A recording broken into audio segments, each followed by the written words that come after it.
Degree करने के बाद में भले ही वो मेडिकल डॉक्टर हो,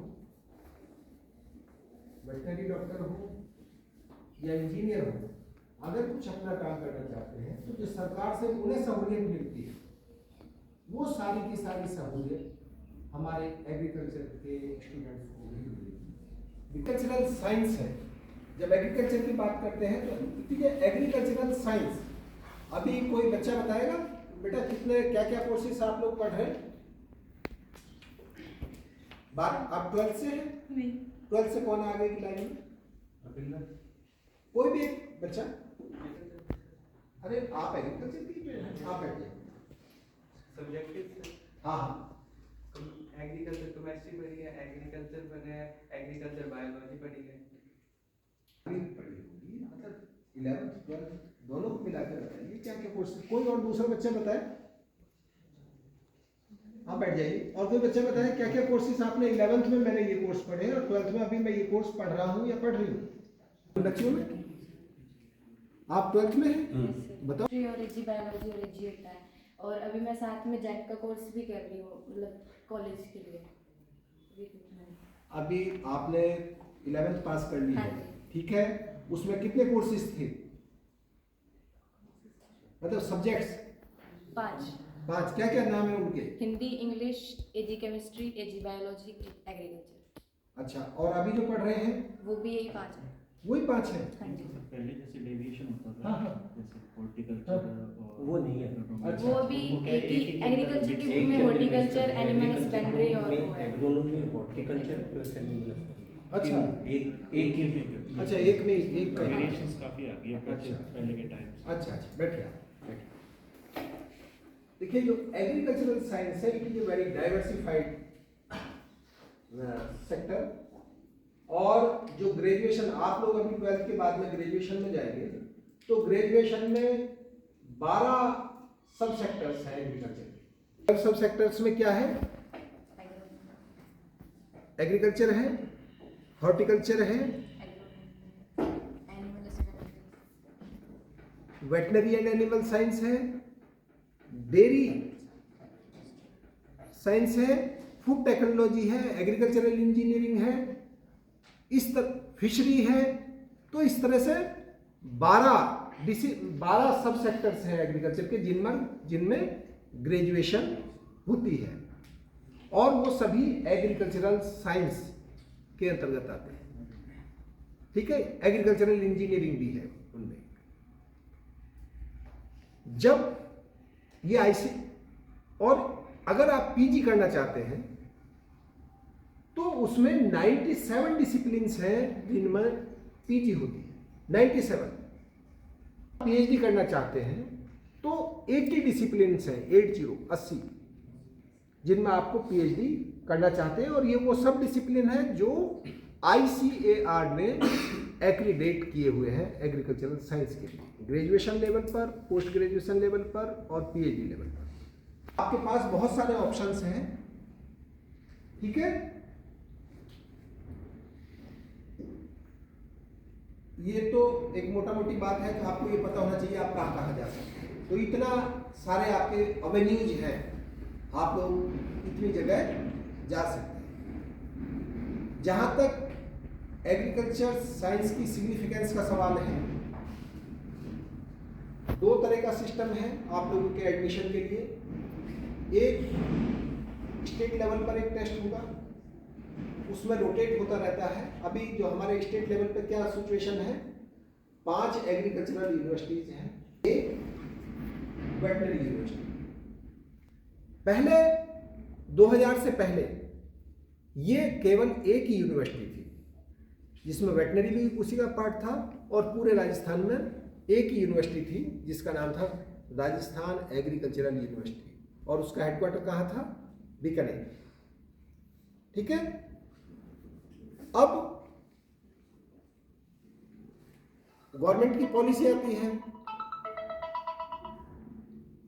तो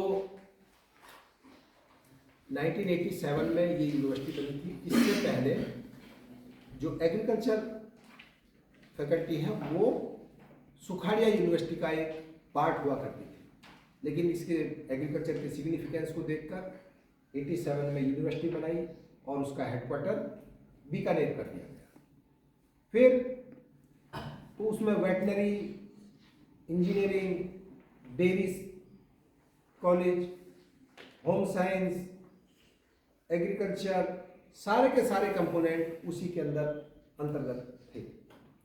लेकिन गवर्नमेंट की पॉलिसी, समय के आवश्यकता के अनुरूप आगे वो यूनिवर्सिटी डिवाइड हुई।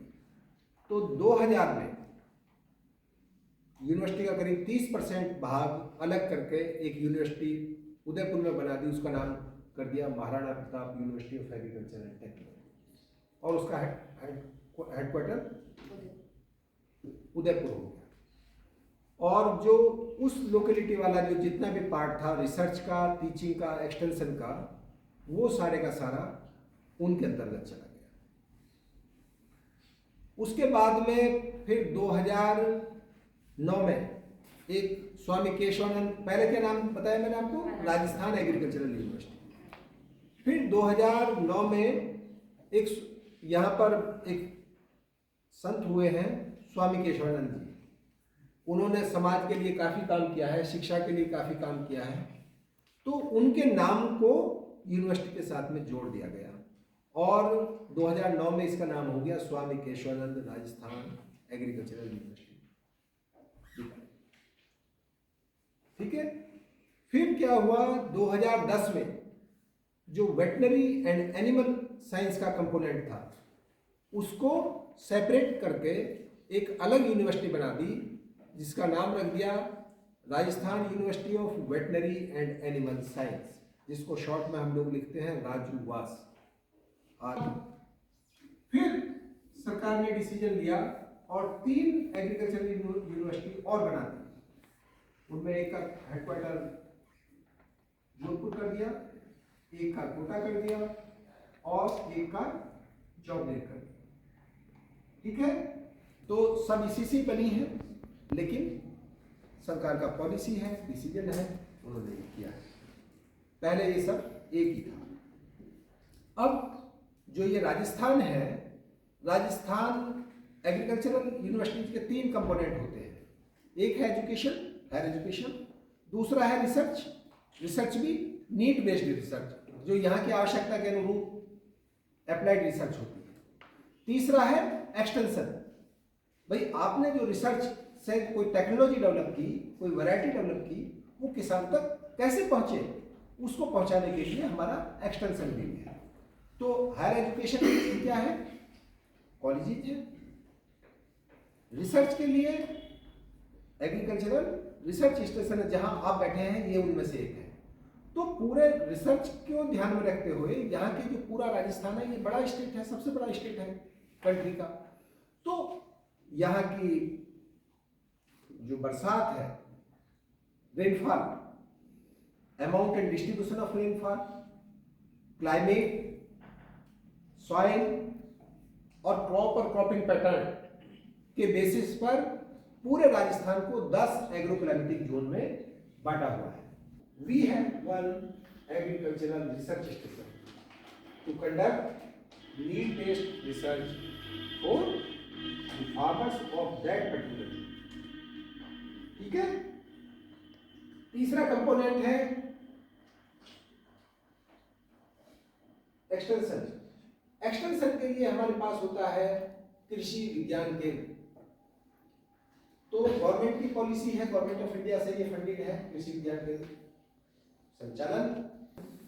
तो जो कृषि विज्ञान केंद्र है उनका काम है ट्रांसफर ऑफ टेक्नोलॉजी।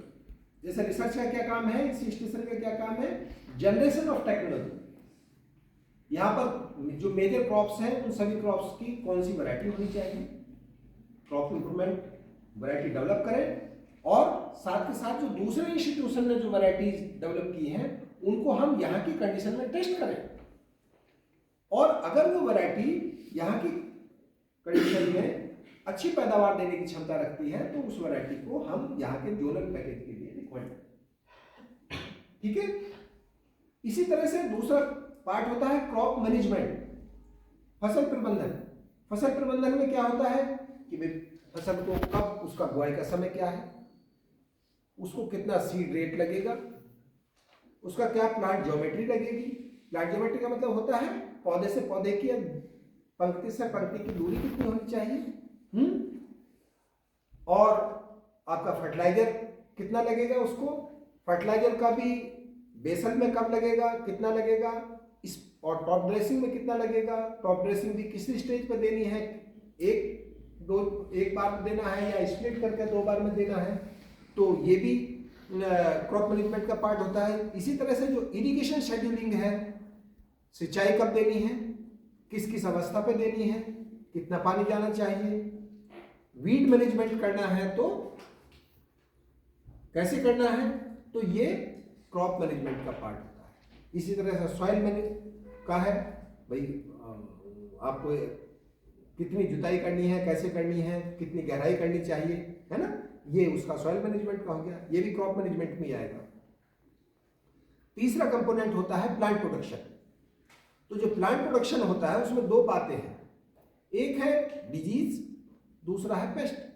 तो डिजीज के लिए प्लांट पैथोलॉजिस्ट होते हैं और जो पेस्ट है उसके लिए एंटोमोलॉजिस्ट होते हैं। तो वो एक अपना right from seed treatment to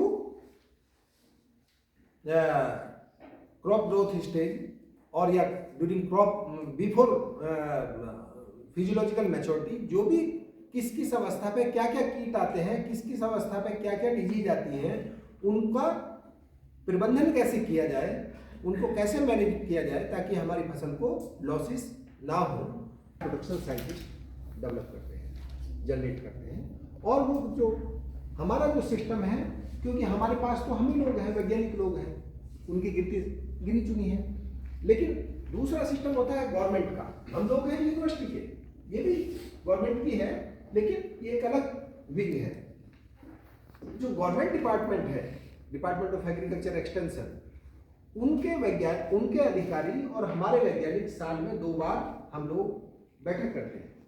उसको कहते हैं जरेक, ZREAC and extension advisory committee की मीटिंग, और एक खरीफ के लिए होगी।